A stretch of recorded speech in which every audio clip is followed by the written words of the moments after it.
Hello friends. तो इस part के स्टार्ट में मास्टर यू कहते हैं कि यहाँ बहुत सारी ऐसी जगह है जो मैं तुम्हें दिखाना चाहता हूँ और मैं तुम्हें वो सब कुछ बता दूँगा जो तुम्हें जानना चाहिए।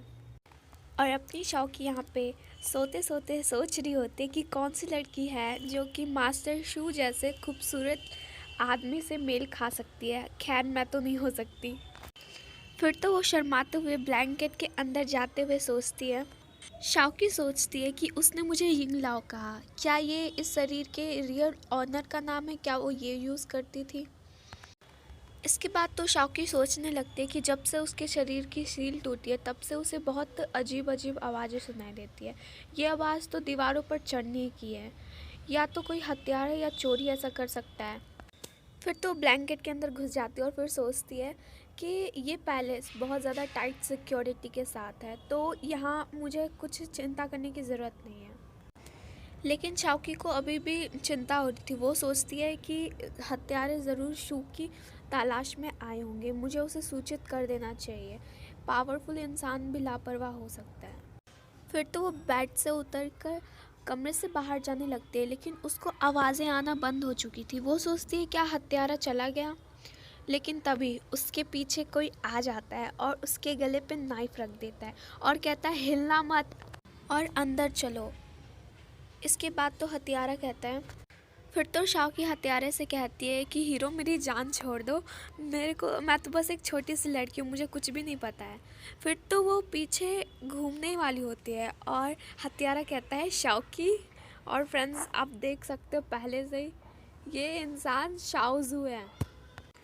फिर तो शाओजू शाओकी को गले लगा लेता है और कहता है कि शाओकी तुमसे मिलके मुझे बहुत अच्छा लग रहा है। फिर तो शाओकी कहने लगती है हे तुम कौन हो, मैं तुम्हें नहीं जानती। फिर तो वो अपना मास्क हटाता है और कहता है ये मैं हूँ, शाओजू, मी शाओजू। फिर ये सुनने के बाद तो अपनी हीरोइन को कुछ कुछ याद आने लगता है और कहते हैं कि तुम मी शाओजू हो, मी शाओजू। और उसके बाद तो वो ज़मीन पर बैठ जाती है और शाओजू से संभालते हुए कहता है शाओ कि तुम्हारे साथ क्या हुआ है, तुम्हारे साथ क्या गलत है? तभी वहाँ पे एक और उनका सिपाही बोलता है। वो कहता है कि जाने का समय हो गया है, मुझे लगता है कि गार्ड्स ने हमें देख लिया है। फिर तो शाओजू वहाँ से जाते हुए कहता है शाओ कि तुम मेरा इंतज़ार करना, मैं तुम्हें ले ज़रूर जाऊँगा यहाँ से। और इसके बाद तो हम शाओकी को देखते हैं। शाओकी मन में सोच रही होती कि शाओजू वो कौन है। जब भी मैं उसका नाम सोचती हूँ मेरे सिर में दर्द क्यों होने लगता है। फिर तो हमें दिखाई जाती है कि अब सुबह हो चुकी थी। फ्रेंड्स मैं बता दूँ शाओकी की मेमोरीज़ के साथ उसकी कुछ याददाश्त भी शील थी, तो शायद शील हटने के बाद उसको हर चीज़ याद आने लगी है। शाओकी सो रही होती है और उसके मुंह से लार टपक रही होती है और उसको खाने की स्मेल आने लगती है, तो वो उठती है और तो शाओकी को हमारी लवी कहती है कि आप जाग गए। फिर तो शाओकी सोचती है कि लवी तुम यहाँ पे क्या कर रहे हो? फिर तो लवी कहती है कि मास्टर को डर था कि आप यहाँ पे अकेले, इसीलिए उन्होंने यहाँ मुझे आपकी देखभाल के लिए भेज दिया। फिर तो शाओकी बेइज्जती मारते हुए कहती है कि यूकिंग तुम्हारे जितना अच्छा थोड़े ना है, वो तो मेरे लिए सूप भी नहीं उबाल सकता। फिर तो लवी कहती है कि तुम्हें नहीं पता मास्टर तुम्हारी कितनी केयर करते हैं, इतना तो प्रिंसेस को भी ट्रीटमेंट नहीं मिलता है। फिर तो लवी पूछती है कि आप एक ही समय पे बीमार और पीड़ित कैसे हो सकते हैं? जब अगली बार आप बीमार पड़े थे तो आपने अपने घर के 2 सुरक्षा कर्मियों को घायल कर दिया था, क्या आप इस बार भी परेशानी में पड़े थे? ये सुनने के बाद तो शाओकी कहती है कि मैंने शाओकी पूछती है कि तुमने कहा कि मैंने यू फैमिली के गार्ड्स को घायल कर दिया था, तुम बता सकती हो क्या हुआ था? फिर तो लवी कहती है कि मुझे इसके बारे में पूरी जानकारी नहीं है, पर ऐसा लगा जैसे आपने वेस्ट स्ट्रीट की लगी आग के बारे में सुना और आप बाहर जाना चाहते थे। गार्ड्स ने आपको जाने से मना कर दिया तो आपने उन पर हमला किया। फिर तो शाओकी अपना सिर पकड़ के याद करने लगती है और कहते कि वेस्ट स्ट्रीट पर आग लग जाए तो मुझे क्यों परवाह होगी, मुझे इतनी जल्दी घर से बाहर निकलना और गार्ड्स को घायल करना। इसके बाद तो लवी कहती है तुम मुझसे पूछ रहे हो लेकिन मुझे कुछ भी नहीं पता, जल्दी से उठो और नहा धो लो। फिर तो शाओकी कपड़े लेते हुए मन में सोचती है कि अब बाहर जाकर जांच करना ज़रूरी है। फ्रेंड्स, आपको अगर याद ना हो तो मैं बता दूं कि शाओकी की याददाश्त को यूकिंग ने ही सील किया जब अंकल ली की डेथ हो गई थी और शाओकी ने ये सब सुन लिया था, और इसीलिए शाओकी को अंकल ली और शाओजू के बारे में कुछ भी याद नहीं है। फिर तो शाओकी लड़के का गेटअप बनाकर और हाथ में अपने जेट घुमाते हुए वो बोल रही होती है कि शूजिंगी ने आखिर पूछने पर मुझे ये टोकन दे ही दिया, घर का टोकन। और हम देखते हैं पीछे से लेवी चिल्लाते हुए आ रही होती है। लेवी कहती है कि तुम कहाँ जा रहे हो शाओकी, मैं भी जाऊंगी। फिर तो शाओकी पीछे पलटते हुए उसे देखकर कहती है कि तुम कहाँ जा रहे हो। और लेवी ने भी लड़कों का गेटअप बनाया हुआ है। लेवी कहती है कि तुम क्यों जा रहे हो, मुझे एक बच्चे ने तुम्हारे साथ रहने को कहा है, मैं तुम्हें प्रोटेक्ट करूँगा। ये सुनने के बाद तो शाओकी बहुत ज़्यादा हंसने लगती है और कहती है, शाओकी कहती है कि तुम अपनी इस छोटी बॉडी के साथ मुझे प्रोटेक्ट करोगी, मैं हूँ जो तुम्हें प्रोटेक्ट करूँगा।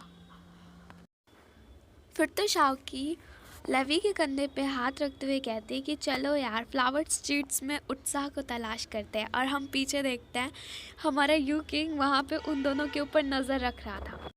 यू किंग अपने 2 गार्ड से कहता है कि तुम दोनों से फॉलो करोगे और मुझे कोई नाकामयाबी नहीं चाहिए। यहाँ हमें विंग होंग स्ट्रीट्स का दिखाया जाता है। यहाँ पर लेवी पूछ रही होती है, क्या तुम कैंडीज़ और बेरीज खाना चाहते हो।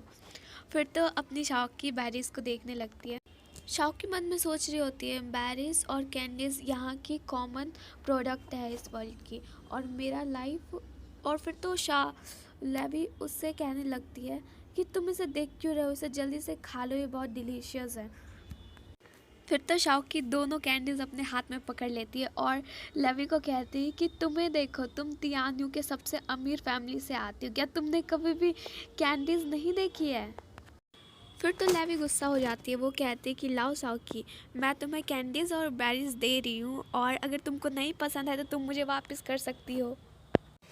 फिर तो शाओकी उसे गुस्से में देख करके वहाँ से भागते हुए कहती है कि मैं तुम्हें ये वापस दे दूँगा अगर तुम मुझे ये पकड़ लेते हो। फिर तो लेवी कहती है कि शाओकी मत भागो, मैं यहाँ पे खेल नहीं रही हूँ।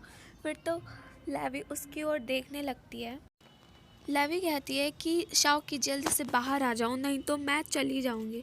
फिर तो लेवी पीछे देखती है और वहाँ पे कोई खड़ा था। और इसके बाद फ्रेंड्स, शायद से लेवी का किडनैप हो चुका है। यहाँ शाओकी को इस बात की बिल्कुल भी भनक नहीं थी और वो इधर उधर उसे ढूंढते हुए कहती है कि लूजू, क्या तुम खो गए हो, तुम दिख नहीं रहे। फिर वहाँ पे एक इंसान दिखता है। फिर तो शाओकी उस इंसान से पूछने लगती है, क्या तुमने मेरे बराबर ऊंचाई का कोई बच्चा देखा है।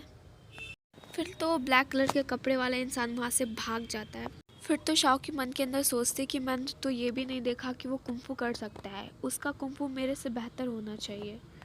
फिर तो शाओकी उसे रुकने के लिए कहती है और मन के अंदर सोच रही होती है कि ये व्यक्ति ज़रूर लूजू से संबंधित होगा, मुझे उसका पीछा करना चाहिए। तो फ्रेंड्स, लेवी का किडनैप हो चुका है और वो क्यों हुआ है उसके लिए आपको नेक्स्ट पार्ट देखना पड़ेगा, और नेक्स्ट पार्ट बहुत इंटरेस्टिंग होगा। और थैंक यू फॉर वॉचिंग। ये पार्ट यहीं पे एंड होता है।